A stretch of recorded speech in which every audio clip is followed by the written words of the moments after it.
Hey everybody! So today I wanted to make a quick video talking about the new teasers for Deep Rock Galactic. Just recently, we got a little look at Engineer's new secondary weapon, and I wanted to talk about it a bit.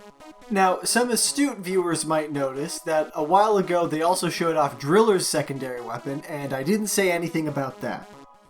The reason for that is, I've mentioned before that I'm not a Driller main, and I really didn't have enough to say about the weapon to make a full video on it. I knew that a 30-second long video wouldn't be very entertaining, so I decided to wait until we got the next teaser and mash my thoughts on both of them together to give us a 2-for-1 special. So without further ado, here are my thoughts on both the Colette Wave Cooker and the Shard Diffractor. Starting off with the Colette Wave Cooker, this is a pretty interesting weapon. Like I said before, I'm not an expert on drillers, so all you driller mains, I know you're already down in the comments typing up a storm, but it seems like the perfect fusion of the Sabata and the EPC. It looks like it's focused on doing single target damage, while also mixing in the overheat mechanic. Best of all, it doesn't come with the Sabata's unlisted downside of giving you carpal tunnel syndrome, so overall it looks like it's going to be pretty interesting to play with. I really love the design of this weapon. They took a hand cannon like Mega Man or Samus and they put their own very unique spin on it. It's a really awesome weapon. I also love the direction they're taking of making all of Driller's weapons horrifying. Like, we got the goo gun that makes them squirm and writhe in pain as their flesh melts away, and now we've got a microwave gun that liquefies them from the inside out. I may not understand the class fully, but to all of you who play Driller out there, rock and stone, and I hope you get the best out of this new weapon. Now let's move on to Engineer's new secondary, the Shard Diffractor.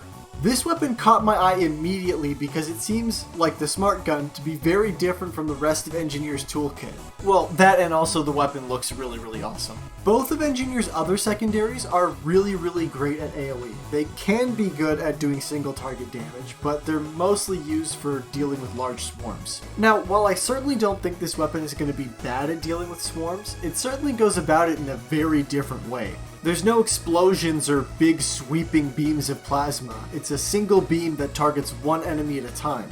Granted, it practically incinerates enemies instantly, but it's still something that I thought was interesting. Something else I found interesting was that weird little overheat meter on the gun. It could be a regular run-of-the-mill overheat meter, but the way it looks and the way it has electricity symbols instead of fire symbols makes me think it might be something else. Can you only fire until that meter is empty? Or do you press fire once and the gun keeps going until the meter runs out? If it's the second option, then that would be a really interesting mechanic. You gotta think about when you choose to fire it so you don't end up wasting your shot. It would really encourage you to try and maximize the potential of every shot. Also, one detail I really like is that the crystal powering it looks like a crystal from an Armor in Hearthstone. I haven't really mentioned it before, but I'm a big fan of the lore in this game. Even though we only get tiny little breadcrumbs, it's still really nice to see stuff like this. Now, I obviously have to mention what I think about the visual design of this weapon, and I really like it. With all these wires, intricate parts, and machinery, it really fits in with Engineer's character. I just wanted to point out, I really love how every other class has gotten this really futuristic sci-fi weapon, but Scout just gets a crossbow. Not saying I don't like the visual design. I mentioned in that video how much I love it. I just think it's really funny. And I think that wraps up my opinions on these little teasers we've gotten for the new weapons. We've still got a ways to go before the next update, and I could not be more excited for it. I can't wait to get hands-on with the new secondaries. Let me know what your opinions are on my opinions. Head down below and leave a comment and let me know what you think. And of course, if you really like my content, go ahead and press like and subscribe and ring that bell. It would really mean a lot to me. Now, before I head out, I would also like to do a quick little update on some future videos. I know things have been kind of slow lately, but I recently became a servant to the altar of capitalism and I have a job now, so it's a little bit harder to get these videos out. I've mentioned a few times that I'm working on a larger video, and I finally finished recording all the audio, so I've moved on to the editing phase. It's still going to be a while longer. I'm not sure how much longer. I want to get it done before the first half of the year, but it's still going to take me a while because if you've seen my Deltarune video, I'm not the best at editing, but I just want to put the work in and make something that I'm going to be proud of, and something that is hopefully entertaining.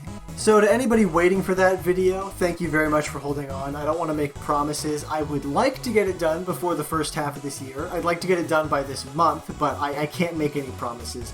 So hold out, and I will do my best to keep on updating all of you to let you know when it's going to be done.